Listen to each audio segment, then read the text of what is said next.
Muito bem, estamos de volta aqui no canal Viver Brasil com o nosso BH Todo Dia. E ontem, nós falamos a respeito de um projeto novo do governo do estado de Minas, mas que trabalha Minas Gerais, junto também com Goiás, com o Rio de Janeiro, é a Via Liberdade. E aí nós temos uma matéria explicando um pouco mais desse projeto. Então, maestro, vamos conferir. A Via Liberdade é o mais novo projeto da Secretaria de Cultura e Turismo do Governo do Estado. O evento de lançamento da iniciativa que reúne Minas, Rio de Janeiro, Distrito Federal e Goiás aconteceu nesta semana no Palácio da Liberdade e contou com um grande apoio do público.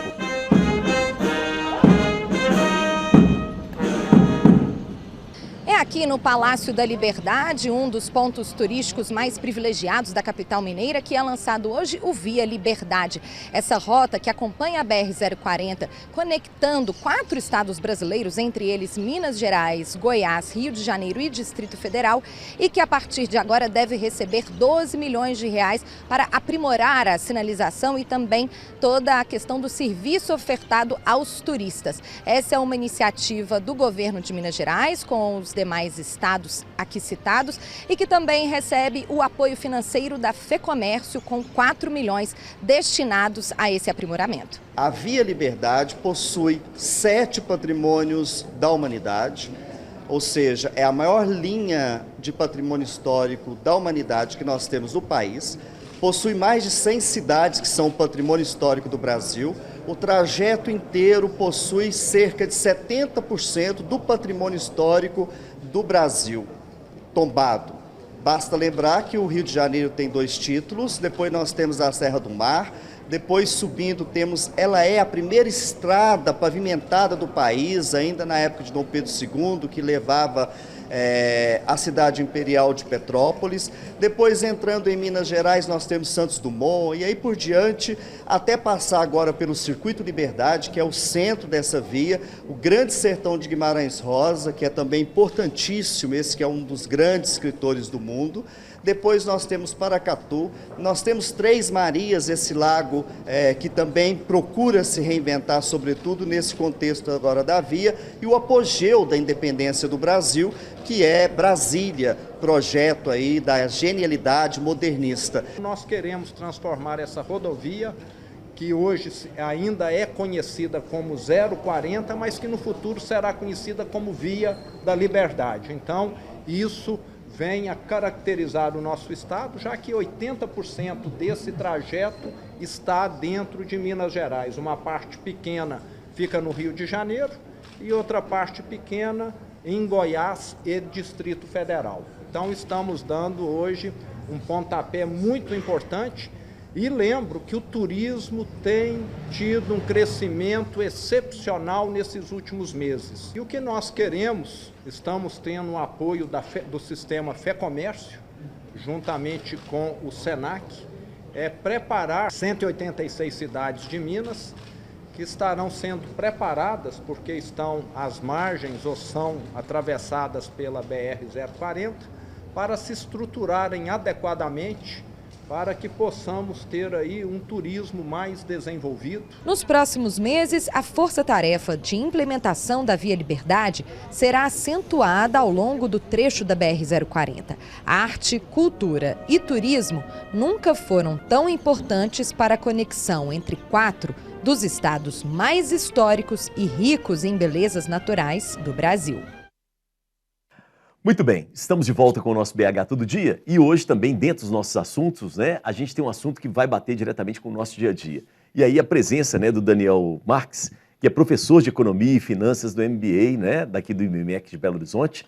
E aí, Daniel, não tem jeito, a gente está passando uma crise, é incrível. Essa semana, hoje mesmo, a inflação mais alta, mais do que o previsto, a gasolina deve subir, a conta de energia deve subir. Como é que a gente vai lidar com essa situação aí? E temos uma eleição nesse ano. Como é que a gente fica nessa? Complicado, né, Elias? Inclusive, você estava falando de inflação, historicamente o GPM tende a ser sempre mais alto um pouco do que o IPCA. E o GPM, grande parte da cesta que compõe esse índice são bens de necessidade, de consumo, necessários do ser humano, como alimentação, remédios. Não é? Ou seja, não tem para onde correr. Não tem. Né? Bateu agora 12,35% ao ano. Né? é muito alto, de fato. O governo tenta ali estar controlando, aumentando novamente a taxa Selic. Parece que vai aumentar, né? Está em 13,25. A próxima reunião do Banco Central deve sair. Acreditem que vão se manter até 13,25. O Boletim Focus, que há um tempo não saía, saiu agora. Sim. Tem uma projeção de queda para 9% daqui a um ano. Né? Lembrando que quem faz essas projeções não é o Banco Central, mas são instituições financeiras que compõem ali o mercado, mas mesmo assim são níveis muito altos. Né? E o brasileiro é um povo muito guerreiro. Né? Você estava falando de agora uma crise, eu acho que a gente passa por crises a todo momento na história. É verdade. E a gente sempre está se reinventando, correndo atrás. Sim. Uhum. Mas tem um fantasma da inflação, daquela volta aos anos 70, os anos 80. Isso E a gente vê que, de fato, a população mais carente é o que sofre. E se pensar em idosos, por exemplo, que tem a sua aposentadoria ali, que não tem reajustes há anos, e os remédios só aumentando de preço. Né? A gente estava conversando um pouco antes de iniciar o programa, como está tendo a troca, a substituição de bens necessários, inclusive, né, na alimentação. Pessoa deixando de comer alimentos saudáveis e partindo ali para embutidos. Hoje eu fiquei impressionado. O Jornal O Tempo de hoje traz uma matéria que assim, né, as pessoas estão deixando de comer verdura, fruta, por causa do preço, né, carne, leite, e trocando por macarrão instantâneo e salsicha e congelados em promoção. O que vai daqui a um tempo até piorar o sistema de saúde. Sim. O que mais complica, inclusive indicando elevação de gastos na área de saúde em um futuro próximo. Né? Então, de fato, é necessário muita cautela das famílias nesse momento. Né? É claro que tem uma pequena parte, que não passa muito por esse perrengue, digamos assim. Mas a grande maior parte, sim. Né? Você estava falando de o transporte urbano agora, como está caro. Quem pega transporte urbano? E agora, com a elevação do número de funcionários mês nas empresas, muitos deles têm que arcar com o custo desse transporte. Perfeito. E a empresa ali não consegue estar... Então, é um momento de cautela. Eu acho que é de suma importância as famílias se planejarem, não só pensando no agora, mas manter um fluxo de caixa. Tem diversas ferramentas gratuitas que você pode achar em aplicativos, uma simples planilha, simples anotações. Né? Quais são as projeções de receita que você tem? E quais são ali, quais serão os seus consumos, as suas prioridades? Se sobrar alguma coisinha ali, você vai. Por que caiu hoje em dia no cheque especial? Os juros são muito elevados, né? Como a gente estava falando agora há pouco. E isso pode ser uma armadilha muito grande para as famílias, que certamente pode aumentar o índice de endividamento das mesmas. Né? Então tem que ter esse planejamento financeiro e vai até onde sua receita comporta. Não seja aquela pessoa que vai no shopping comprar o que não precisa, com dinheiro que não tem para mostrar para quem não conhece. Né? Não, pelo amor de Deus, não faça isso. Vai com calma, gasta ali o que está previsto. Compra o que não precisa para mostrar para quem você não conhece. Fantástico isso, né? Principalmente das redes sociais, né? Tem muita gente que prefere fazer isso do que no psicólogo, por exemplo. Agora, vamos pensar, Daniel, digamos que você consiga, né? Uma pessoa consiga um dinheiro, recebeu, a gente tem muito disso, né? O adiantamento, por exemplo, do 13º, alguma coisa que você consegue negociar, sobrou algo. O que você aconselha nesse momento? Onde aplicar? Comprar dólar? Não sei. O que é? Eu acho que a primeira coisa é quitar dívidas. Né? Você não pode nunca aplicar se você tem uma dívida, porque o dinheiro do seu investimento sempre vai ser menor do que os juros que você está devendo. Né? Boa isso, hein? Então, a primeira coisa, fique livre das dívidas. Tá? E aí, então, você pode estar tentando empreender em diversas fontes. Em investimento de longo prazo, propriamente dito, é sempre necessário pensar no futuro. Né? A gente tem que respeitar as pessoas, que na economia a gente fala de trade-off, né? Ou você vai consumir agora ou no futuro. Né? Tem pessoas que preferem consumir agora. E deixa o futuro para frente. Sim, né? Já aí tem, é da personalidade de cada um. É a né? personalidade e escolhas de cada um. Já tem outras que preferem deixar para depois. Mas a gente vê e está percebendo hoje, mesmo em períodos de crise, as pessoas sendo mais empreendedoras, tentando algo Aquilo que o Robson falou, aquilo né? que o Robson estava falando, né? Sim. Eu mesmo, em plena pandemia, eu abri uma empresa. Né? Isso. Minha esposa falou, eu peguei um avião, fui lá para João Pessoa comprar uma franquia, e minha esposa falou, você tá doido. Você tá ficando doido. Crise doida, que não sei o que lá. Eu falei, doido é quem vai ficar parado. Sim. A gente não pode ficar parado. Né? Então, nessa etapa, é necessário se reinventar. Se tiver dinheiro sobrando, claro, né? O que não é pertinente à maior parte das famílias, claro, é super prudente fazer uma poupança. Recomenda-se, inclusive, 3 vezes, como uma garantia, 3 vezes os seus custos fixos mensais. Você ter ali guardadinho aplicado. Ah, boa, essa dica é interessante. Então, se você tem um custo, sei lá, de 10 mil reais por mês, você ter 30 mil reais aplicado. Guardadinho. Para garantir. Para garantir o seu retorno. Sim. Né? Que ali você sabe que você vai ficar mais 3 meses. Ali é óbvio que você vai ter que também diminuir um pouco o padrão. Claro. Né? Para que esses 30 demore mais para você conseguir se realocar no mercado de trabalho. Tá.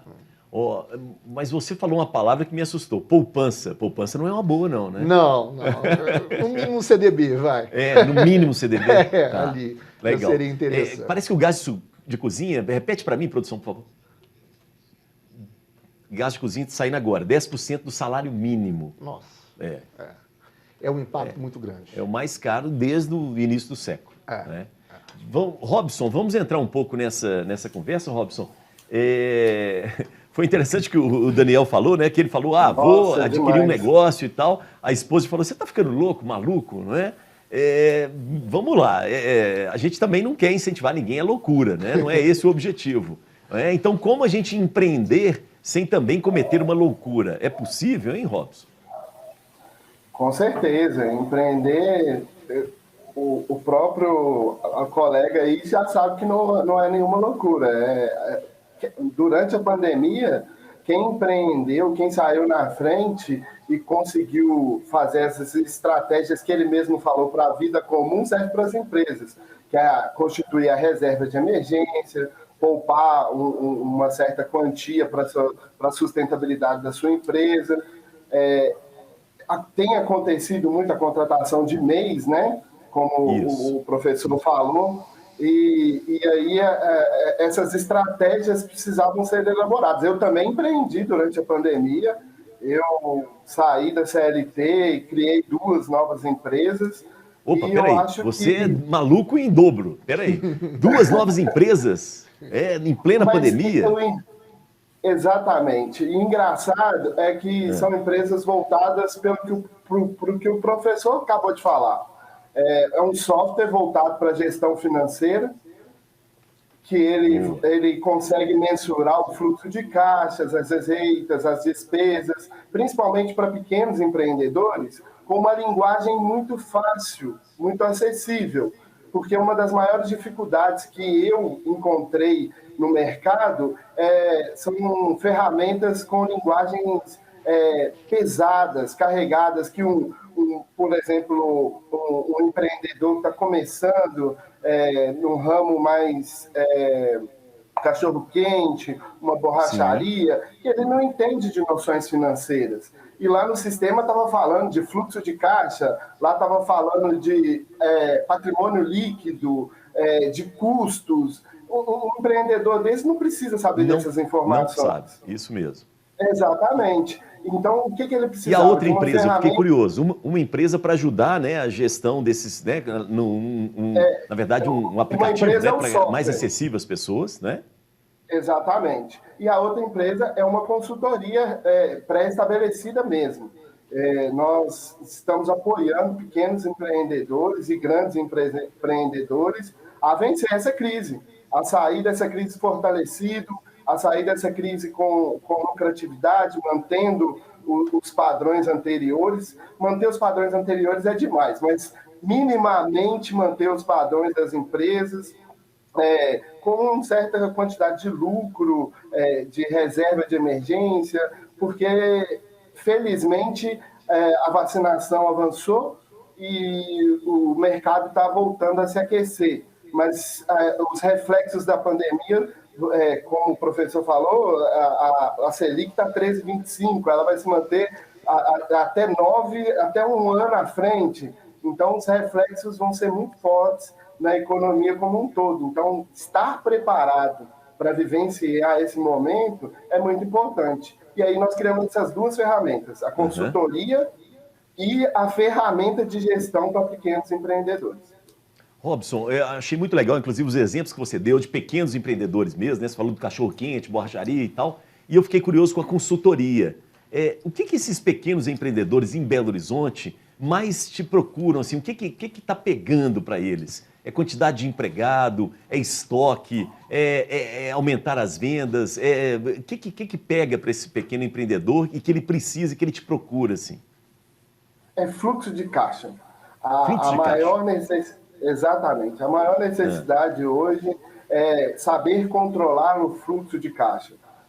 Hoje, muitos dos empreendedores, eu tenho uma empresa que trabalha com vidros, por exemplo, é uma empresa já estabelecida no mercado belo-horizontino, mas que precisava de ajustes com relação à entrada de serviço, prestação de serviço e pagamento do custo da mão de obra executada. Você precisa controlar, gerenciar bem ali, para que no momento que você receba, você consiga efetuar os pagamentos e executar outras obras. E muitas vezes eles alongam os prazos de pagamento, tem que pagar à vista o bem para fazer a obra, e aí eles ficam descapitalizados. E, na verdade, não é a empresa que está indo mal, é simplesmente o controle de fluxo de caixa que não está sendo feito da forma adequada.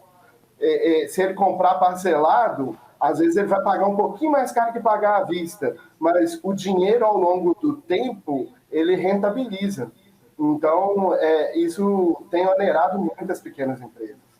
Legal. Vamos repercutir um pouco. Daniel, Claro. Faz sentido o que você falou? Total. Concordo plenamente com o Robson, né? Eu também tenho empresa de controladoria estratégica, como se fosse uma consultoria. Sim. E quero fazer um comentário sobre isso que ele falou, que é muito importante.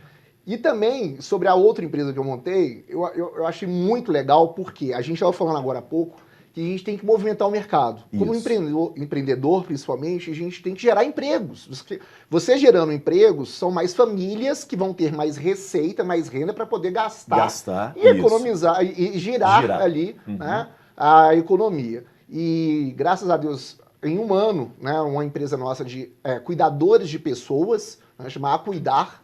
Eu fiquei curioso disso. São empresas de cuidadores de pessoas. A maioria são técnicos de enfermagem, qualquer pessoa. Qualquer pessoa? A maioria são idosos. Mas tá. recém-nascidos, crianças, adultos, com ou não alguma enfermidade, e idosos. No conforto do lar. A gente acompanha no conforto do lar, ou acompanha no hospital também, para alguma cirurgia, pós-cirúrgico, por aí vai. Que grande sacada, hein? Sacada, né? Que grande sacada. É uma franquia de João Pessoa.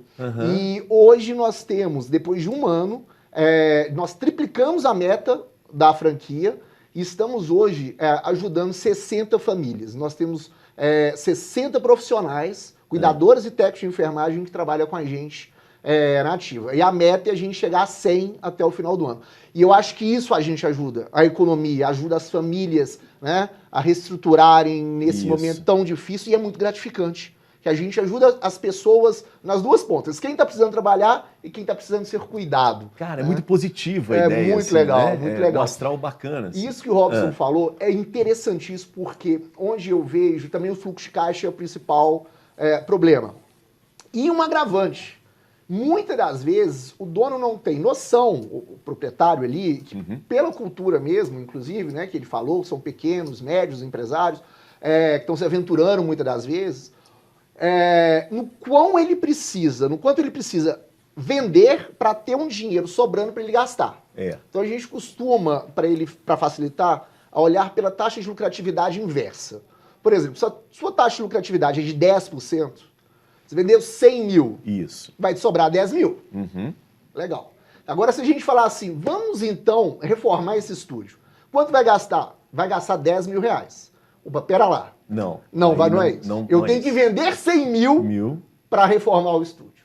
E não tá gastando esses 10. Porque aí você vai ver quanto, na cabeça dele, quanto você tem que remar para ter aquele dinheiro sobrando para fazer aquele investimento. Interessantíssimo. Né? Porque grande parte desse dinheiro, são os impostos, né? No nosso país são muito altos. Tem os custos fixos, aluguel, funcionários e por aí vai. E quando sobra uma berolinha pra gente. E aí é complicado. Achei interessante, Rogério, essa coisa de cuidar das pessoas. Não é? Eu gostei até do termo, assim.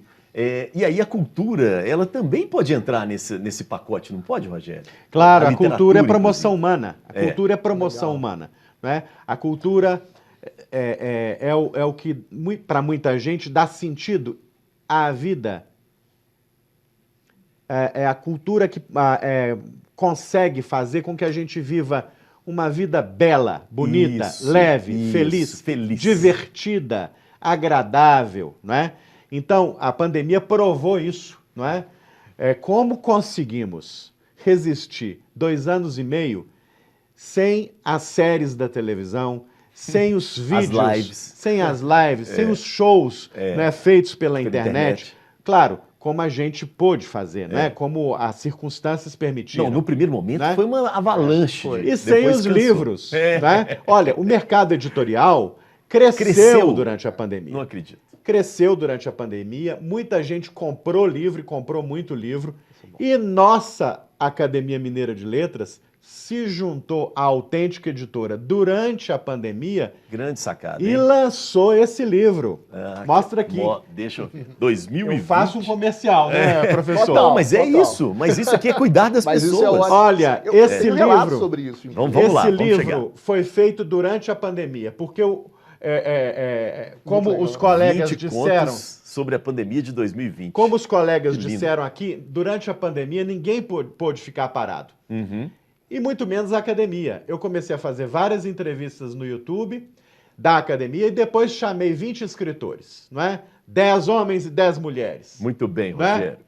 Lançamos com a editora autêntica da nossa querida Rejane Dias dos Santos. Outra guerreira. Outra maravilhosa guerreira. Esse livro que está aí à disposição dos leitores em todas as livrarias físicas e virtuais e que contém 20 histórias escritas, entre outros, por Paula Pimenta, Cris Guerra, Nossa, que Frei Beto, Ivângelo, Olavo Romano, Luiz Gifone, Afonso Henriques. Durante a pandemia.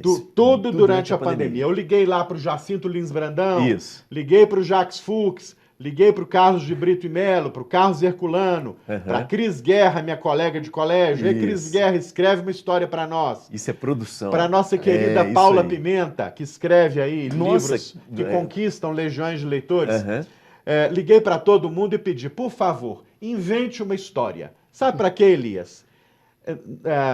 Para que daqui a 60 anos, daqui a 80 anos, as pessoas possam saber como nós passamos, como a nossa geração passou esse tempo tão difícil que não pode ser esquecido. E você aí, não esqueça do sofrimento, não esqueça do luto que você teve que enfrentar, não esqueça que foi muito duro. A pandemia foi dura, foi difícil, ainda nem acabou direito. Isso não pode ser esquecido em nenhum momento da nossa vida privada e em nenhum momento da nossa vida civil, como cidadãos. Então, esse livro aqui, ele quer fazer um registro literário, mas um registro documental, histórico, para que daqui a 100 anos os estudiosos, os especialistas saibam como fabulamos a respeito da pandemia. Essa foi a intenção. Compre o livro que você vai gostar, tá muito bonito. E você vai se identificar com isso aí. Quem dera se tivesse feito isso com a gripe espanhola. Claro. Talvez nos ajudasse a sair de melhor forma da situação que a gente entrou com a pandemia. Agora, é muito claro que a questão da pandemia aumentou o cuidado com as pessoas. Com certeza, com Essa certeza. foi uma oportunidade que você viu. Nós tivemos muitas chamadas, inclusive, para atendimento em hospitais com atendimento Covid. Sim. Né? E ali nossos técnicos ficavam 5 dias internados junto com o paciente no hospital. Junto com o paciente? Sim, não podia sair, então ele ficava 5 dias direto. Gente. E hoje tem algumas sequelas e coisas do tipo. Então continua acompanhando em casa algum desses pacientes? Hoje em casa. Mas isso que o Rogério falou é interessantíssimo, porque de fato marca e ajuda pessoas. Por quê? Com o serviço de cuidado, ele não é só técnico, né? Para cuidar de uma enfermidade. Nós fazemos uma anamnese antes, onde também buscamos não apenas as dores e queixas. O que é uma anamnésia? É uma pesquisa para saber toda a rotina, todo o problema, o histórico de doenças e aí vai. E ali a gente pesquisa também os principais gostos e preferências para fazer um trabalho humanizado. E aí entra... Então a gente vê, gostava de literatura? Qual estilo, qual autor? Cinema. Ali a gente... Música, cinema. Fantástico. E ali os cuidadores já são instruídos a ler um livro pro assistido, a colocar uma música. Então não é qualquer ele. enfermeiro ou enfermeira. Não, é um eles profissional diferenciado. São treinados para isso. E deve faltar profissional, hein? É complicado. A gente faz Você deve ter seleção toda problema aí. terça e toda quinta. É mesmo? Eu acredito que sim. É complicado. Olha, porque tem que ter essa sensibilidade. Tem que ter essa inteligência sensível, né? E é notório, mas esse é o foco, o objetivo é esse. Claro, você precisava achar um foco. E não é só tratar de, digamos, uma pessoa enferma, mas ver a felicidade, a vontade de viver naquela pessoa. Isso. Não é? Todos e a cultura nós traz isso. Temos que ter uma razão de vida. Né? Para além do dia a dia. Além né? do dia a dia. Muito bom. E viver sem alegria é muito difícil, né, Daniel? Viver sem brilho no olho é difícil demais. Não dá. Não dá. E a arte e a cultura ajudam muito. Muito bem. Vamos para mais um intervalo, né? Porque a realidade não nos basta. Vamos lá. Daqui a pouco a gente volta. Valeu.